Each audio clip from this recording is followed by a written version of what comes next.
Bonjour mesdames et messieurs, bienvenue sur notre chaîne. Alors pour cette vidéo, nous allons parler du résumé du coup de fil entre Donald Trump et Vladimir Poutine.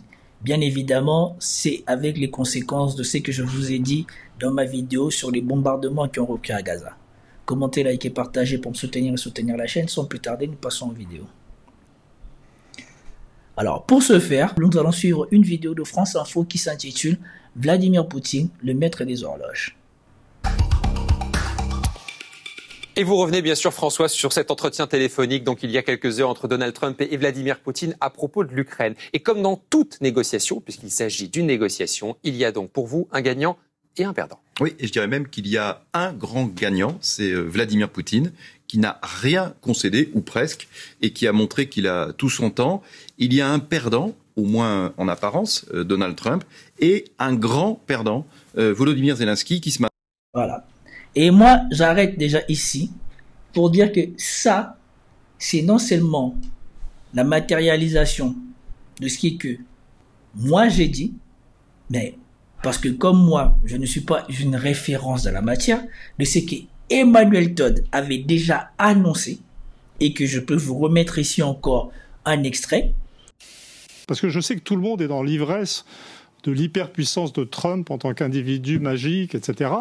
Mais il va passer dans l'histoire. Tout le monde, enfin, passer ses adversaires et passer des tracteurs, il en garde beaucoup. Non, mais il le pense dangereux et puissant quand même. Oui, mais en fait, il passera dans l'histoire comme le président de la défaite des États-Unis. Donc le job de Trump, ça va être de gérer la défaite des États-Unis face à la Russie. On ne le voit pas encore, mais c'est ça qu'on va vivre dans l'année. Et de ce que j'ai constaté par rapport à l'actualité d'hier. Donald Trump, quand il est arrivé, Vladimir Poutine a dit que c'est quelqu'un qui allait remettre de l'ordre par rapport au non-sens qu'il y avait en Occident. Il a réussi à instaurer un cessez-le-feu au Moyen-Orient, dans les conditions que nous savions.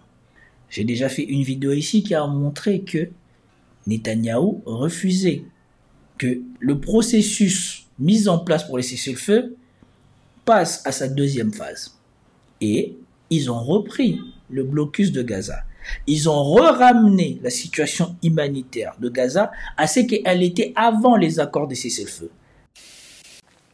Comme c'est le cas depuis maintenant près d'une semaine, la bande de Gaza est dans une situation humanitaire qui est à nouveau très grave et très difficile, puisque on l'a expliqué lundi, l'aide alimentaire n'entre plus par le sud de la bande de Gaza via l'Égypte et l'électricité a été coupée, ce qui fait qu'on commence à avoir à nouveau des victimes de la faim. C'est absolument fou qu'on en soit revenu à la situation dans laquelle on était sur le plan humanitaire il y a quelques mois encore. C'est absolument inacceptable et comme d'habitude, vous avez bien sûr suivi ça. Il y a des bombardements russes qui ont touché des civils ces derniers jours. Eh bien là, c'est terrifiant. Ça fait l'objet d'informations sur les chaînes habituelles, LCU et compagnie. Et puis là, par contre, la détérioration de la situation humanitaire à Gaza, c'est passé pour perte et profit. Ça, il faut le souligner. Ensuite, alors sur le plan diplomatique, il y a toujours rien qui sort des discussions. En plus de ça, ils exigent de Gaza de quitter les zones frontalières de Gaza et de se concentrer au milieu.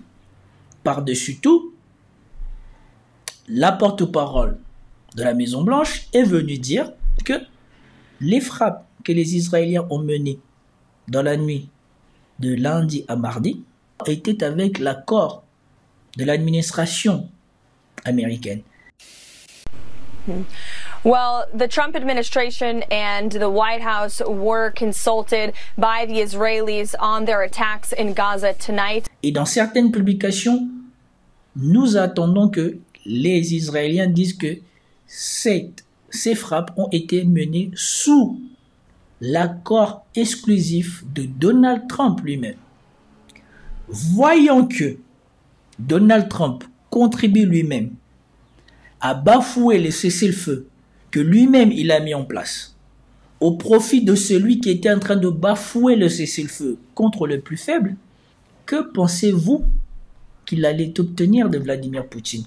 D'autant que nous savons que les Américains savent déjà que les promesses des Américains n'engagent que les Américains, puisque ça peut être changé à tout moment, comme nous le savons sur cette chaîne. Une dernière question. Pourquoi dites-vous que la politique américaine est à sa façon gender fluide? Gender fluide, parce que c'est... Non, mais ça, c'est très important, parce que c'est une très bonne introduction pour comprendre ce qui va se passer, ce qui ne va pas se passer dans les négociations avec les Russes. Gender fluide, parce qu'elle est l'un des principes de la politique américaine extérieure, c'est la non-fiabilité. C'est-à-dire, un président signe un truc, le suivant abolit le traité. C'est ce qui s'est passé entre Obama et Trump pour l'accord sur l'accord sur le nucléaire iranien. Et donc, c'est un principe. Moi, je lis les Russes. Et donc, l'un des principes de la politique extérieure russe, c'est qu'ils savent qu'on ne peut pas faire confiance aux Américains et que même un traité signé ne sera pas respecté. Ce qui explique pourquoi, donc là tout le monde est en train de s'exciter, Trump va arriver et négocier, ou plutôt intervenir dans une négociation entre les Ukrainiens et les Russes. Cette formalisation est déjà ridicule puisque c'est une guerre entre les Américains, avec leur proxy ukrainien, je dirais, et les Russes. Mais les Russes savent très bien, ils le disent déjà, que si les États-Unis signent quoi que ce soit, les Ukrainiens signent quoi que ce soit, pour un cessez-le-feu sur une ligne quelconque, etc., ça sera juste pour réarmer l'Ukraine et pour repartir dans 10 ans, comme la dernière fois. Ce qui veut dire qu'il n'y aura pas de négociation, aucune, et les Russes, pour se mettre à l'abri, et parce qu'ils ne pourraient pas refaire un effort comme celui qu'ils sont en train de faire, vont devoir prendre tout ce qu'il faut pour être en sécurité. Donc, comme les services britanniques ont utilisé Odessa pour envoyer des drones navals sur le port de Sébastopol, la prise d'Odessa et de l'oblast d'Odessa est une nécessité pour les Russes. Il faut qu'ils aillent jusqu'au Dniepr. Il faut qu'ils contrôlent la partie orientale de Kiev et qu'ils mettent un régime à leurs mains. Et donc, il n'y aura pas de négociation. Vous voyez ? Et ça, c'est parce que la politique extérieure américaine est, comme vous l'avez rappelé, gender fluide. Et par conséquent, c'est les Ukrainiens qui doivent donner des gages de sécurité à Moscou, à Vladimir Poutine, au maître du Kremlin. Et que ce qui est marrant, c'est que ces surnoms-là, des maîtres des horloges, c'est ce que les médias français ont voulu faire croire d'Emmanuel Macron. Or, les 7 ans d'Emmanuel Macron, s'ils ont bien montré une chose, c'est qu'il est tout sauf ça. Par contre, une personne qui démontre tous les jours qu'il était bien ça, c'est Vladimir Poutine. Comme il vient de le prouver dans la totalité de cette séquence et dans les paroles que Donald Trump a lui-même fini par lâcher. Matin ne sait même pas précisément ce qui a été convenu hier, alors qu'évidemment ça concerne son pays au premier chef. Vladimir Poutine a gagné face à Donald Trump avant même d'avoir commencé l'entretien téléphonique. Il l'a humilié. Le président russe participait à un colloque à Moscou. On le voit sur ces images. On lui signale qu'il doit partir. On montre sa montre, qu'il doit partir pour parler à Donald Trump. Et là, ça le fait rire. Hilarité également dans la salle. Vladimir Poutine reste et la communication avec Donald Trump commencera avec 1 heure de retard. Alors sur le fond, le président russe a accepté que les infrastructures... Voilà. Ça, ce ne sont que les réalités de la géopolitique. Celui qui a le temps apprécie son temps et celui qui n'est pas en position de force est obligé d'attendre. C'est ce que les Européens ne veulent pas comprendre. C'est ce que Volodymyr Zelensky croyait encore avoir quand il est parti faire le malin à la Maison Blanche. Et c'est ce qu'il a compris depuis. énergétique ne soit plus bombardée. Alors ça peut paraître beaucoup, mais en fait c'est une toute petite concession, parce que récemment c'était plutôt un problème russe, puisque les Ukrainiens, on le sait, avec leurs drones, tapaient sur les infrastructures russes, plus que le contraire d'ailleurs. Et si Donald Trump n'a pas détaillé la teneur de la communication qui a duré près de 2h30, le Kremlin, lui, a été beaucoup plus prolixe, et il a... Voilà. Et nous connaissons la proportion de Donald Trump à être hyperbolique sur ce qu'il fait. Et si ici, il se montre minimaliste dans le commentaire de ce qu'a été ce coup de fil, c'est que l'Occident doit se mettre devant le fait accompli. Et probablement, les décisions qu'il a prises par rapport à ce qui se passe au Moyen-Orient n'ont pas contribué à ce que le maître du Kremlin, Vladimir Poutine, lui concède quoi que ce soit. Et probablement que ce tour-ci, pour la première fois, on lui a réellement appliqué la doctrine soviétique, et je crois ça venait de Staline. Ce qui est à moi est à moi, ce qui est à vous, nous pouvons éventuellement en discuter. Et ce qui est bien là-dedans, c'est que Donald Trump peut discuter de ce qui n'est pas à lui. Parce que l'Ukraine, c'est pas les États-Unis. Et ce que l'Ukraine va concéder, ce n'est pas les choses américaines. Par contre, lui veut s'assurer, dans ce que l'Ukraine va concéder, il est sa part pour récupérer son argent, aux dépens de l'Ukraine, aux dépens des Européens. Et apparemment, c'est la trajectoire que les choses sont en train de prendre. Il a déclaré qu'au cours de cette discussion, alors je cite un communiqué du Kremlin, il a été souligné que la cessation complète de l'aide étrangère et de la fourniture de renseignements à Kiev devrait être une condition essentielle pour éviter l'escalade du conflit. Donc oui. Voilà. Donc ici, c'est le contraire de ce que les Américains ont fait avec les accords de cessez-le-feu. Enfin, avec l'accord de cessez-le-feu qu'ils avaient obtenu des Ukrainiens. Les Ukrainiens voulaient absolument que les Américains reprennent l'aide militaire à l'Ukraine, ce qui est complètement contre nature par rapport à l'objectif final qui était visé. L'objectif final était d'aller vers un cessez-le-feu. Vous voulez un cessez-le-feu, mais en même temps vous demandez à vous réarmer. Et si on écoute Jacques Beau, la Russie a déjà concédé maintes fois aux Occidentaux le fait d'être de bonne foi dans les négociations.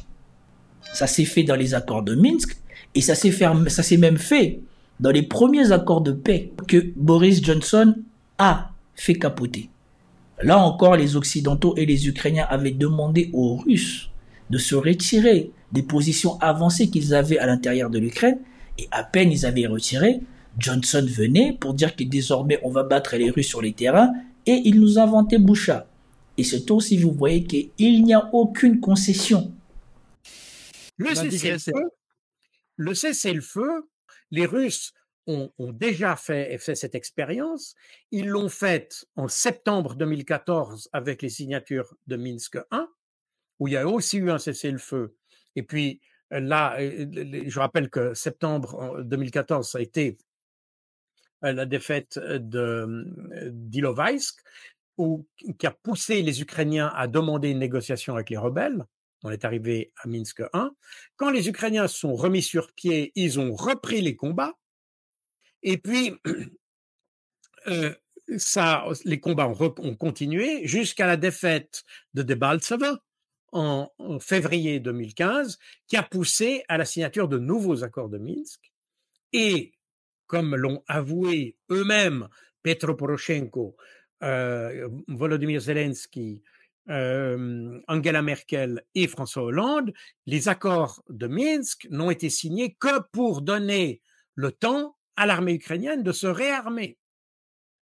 Donc, les Russes sont très bien compris, et on pourrait même ajouter d'ailleurs avril 2022, parce qu'en avril 2022, on a eu cet accord qui était en passe d'être signé, enfin qui avait déjà été signé par les Ukrainiens, et les Russes devaient se prononcer. Mais les Russes étaient assez favorables, et les Allemands et les Français ont demandé à la Russie, comme signe de bonne volonté pour signer ces accords, de retirer ses forces de Kiev.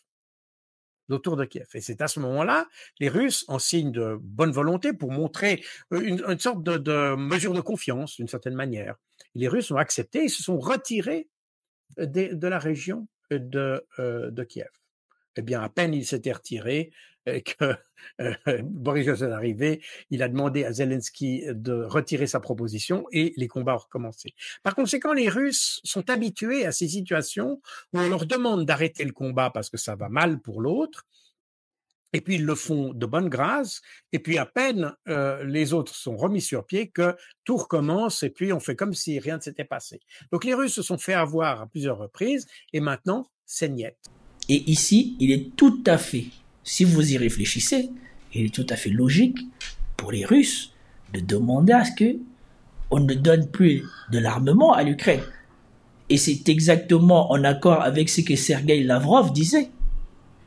On ne va pas vous donner les conditions de la paix sur le terrain, parce qu'une fois que vous les avez, pourquoi vous allez discuter d'une paix que vous avez déjà?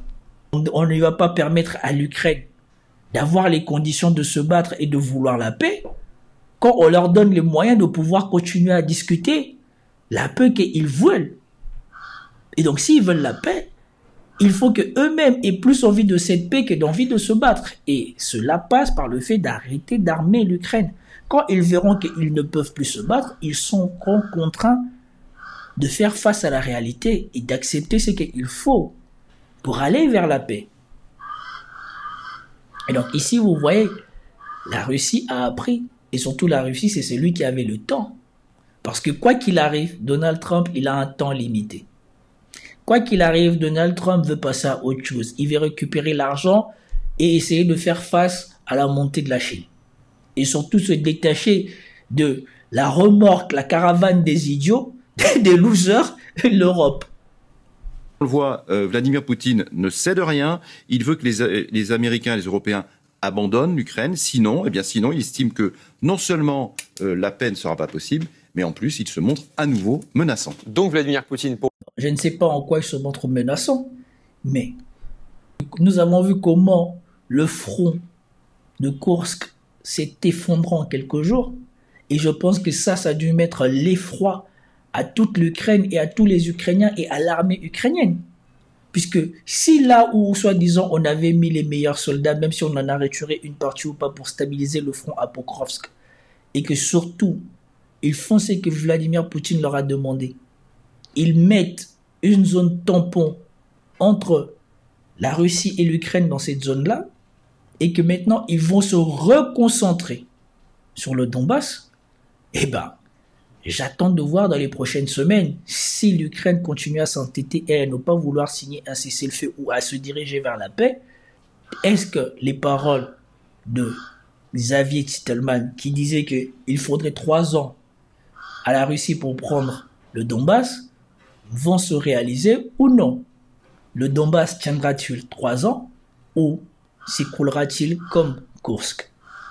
Pour vous, est le maître des horloges, mais pourquoi vous dites que Donald Trump est le grand perdant, du moins en apparence? Alors, il est perdant parce que, en fait, il n'a absolument rien obtenu. Et d'ailleurs, il le reconnaît lui-même d'une certaine façon, à la façon Trump, c'est-à-dire, en fait, sans le reconnaître. Cette nuit sur Fox News. Exactement, sur Fox News, cette nuit, il a dit que la discussion avait été difficile parce que, je le cite, comme vous le savez, la Russie a l'avantage. La Russie a l'avantage. Voilà. Et maintenant, dites-vous, si quelqu'un qui a envie d'obtenir son argent, qui a envie d'obtenir le deal, comme Donald Trump, reconnaît que ce qu'il disait à Zelensky est valable pour lui-même. C'est-à-dire qu'à un moment, il a fait miroiter, soi-disant les Occidentaux, que soi-disant avec les sanctions financières, nous allons pouvoir frapper durement la Russie. Probablement que quand il a passé le coup de fil, on lui a dit, ben vas-y, si tu veux y aller, tu y vas.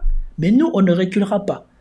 Pourquoi dit-il que la Russie est en position de force? Et maintenant, si Donald Trump reconnaît cet état de fait, pensez-vous que tous les discours, tous les bêtises de Macron, tous les bêtises des Européens changeront quoi que ce soit à ce qui est en train d'arriver? Si ceux qui ont les moyens de pouvoir aider l'Ukraine à ralentir les Russes vous disent que c'est eux qui sont en position de force, alors ceux qui n'ont pas d'argent, pas d'armée, pensez-vous qu'ils puissent faire quelque chose? Et vous comprenez là la supercherie de Macron. Macron, il sait bien que son pays ne peut rien faire. Lui ne peut rien faire. Lui, il fait tout ça, comme le montrent les sondages, pour remonter sa cote de popularité. Comme je vous l'avais dit, c'est mathématique. Son socle est pour lui. En faisant ça, il a fait peur à un certain nombre de gens. Il a ravivé la russophobie d'un certain nombre de gens. Tous ces gens-là donnent des sondages favorables à Macron. Et encore, ça dépend de où ils appellent et de qui ils appellent pour avoir ces sondages. Soi-disant, il remonte sa cote de popularité. Alors que le monsieur, c'est juste une brêle. Il y a plus aucun Français, particulièrement à l'étranger, qui vous dira qu'il est fier que Macron soit son président. Donc, il commence les négociations, il est déjà perdant, il est en position de faiblesse parce qu'il veut aller vite, et Vladimir Poutine, lui, au contraire, veut continuer à pousser ses pions sur le terrain aussi loin que possible. C'est donc le président russe qui est le maître des horloges et d'une certaine façon le maître tout court. Et je disais en apparence parce qu'il faudrait savoir ce qui se joue réellement autour de la centrale nucléaire de Zaporijjia. En apparence. Pourquoi en apparence ? La centrale de Zaporijjia, de toute manière, c'est une centrale ukrainienne qui fournissait de l'électricité avant à l'Ukraine. Si normalement les Ukrainiens donnent des garanties de sécurité à la Russie, normalement elle devrait être rebranchée pour fournir de l'électricité à l'Ukraine. Et donc moi je ne vois pas en quoi ça serait une défaite pour la Russie de permettre à l'Ukraine à terme, si l'Ukraine donne des garanties de sécurité suffisantes à la Russie, de permettre à l'Ukraine d'être alimentée en électricité, puisqu'à la base c'était fait pour ça. Je ne vois même pas qu'est-ce qu'ils peuvent prétendre ou qu'est-ce qu'ils veulent insinuer par là. Le responsable ukrainien cité par le New York Times affirme que Donald Trump négocierait que cette centrale soit rendue aux Ukrainiens pour permettre l'extraction de minerais rares qui seraient opérés, on le sait, par les États-Unis. Donc on le voit pour Donald Trump, il y a toujours un deal de chef d'entreprise derrière toutes ces négociations. Mais vous voyez, c'est exactement ce que je vous ai dit. Lui, il n'est pas là pour les Ukrainiens, pour les Européens. Lui, ce qu'il veut, c'est que cette zone-là devienne calme et qu'il récupère son argent pour lui et pour les Américains. Selon vous, François, la grande perdante clairement de ces négociations, c'est l'Ukraine. Oui, d'ailleurs, Volodymyr Zelensky est très inquiet, il est à l'aveugle, il ne sait pas exactement ce qui se négocie sur le dos de l'Ukraine, surtout que les bombardements russes se poursuivent. Cette nuit, un hôpital de la ville ukrainienne de Soumy aurait été, selon lui, touché par un drone russe. Les négociations sur un cessez-le-feu total devraient débuter dimanche en Arabie Saoudite, et d'ici là, eh bien, la guerre. Voilà, une fois de plus, les Européens sont sur leur banc et commenteront ça depuis leur chancellerie. C'était tout pour cette vidéo, j'espère que vous avez apprécié. Si vous avez apprécié, commentez, likez, partagez et je vous dis à plus tard. Peace out.